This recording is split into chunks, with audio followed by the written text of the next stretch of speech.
Hello, আসসালামু আলাইকুম। এখন পাখিটাকে আমরা এই বিস্কুটটা খাওয়াবো। দেখেন।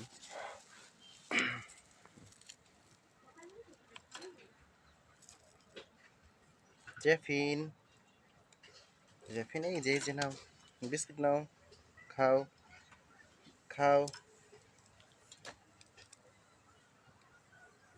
কি হলো? খাও না কেন? এই যে নাও, বিস্কুট খাও।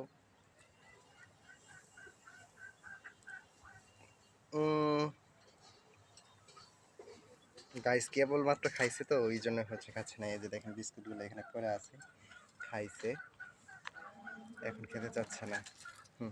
নাও জেফিন, এটা খাও। এখন আর খাবে না হয়তো। একে আমরা বিস্কুট, তারপরে ভাত এগুলাই খাওয়াই। দেখেন খাচ্ছে, একা একাই খাচ্ছে।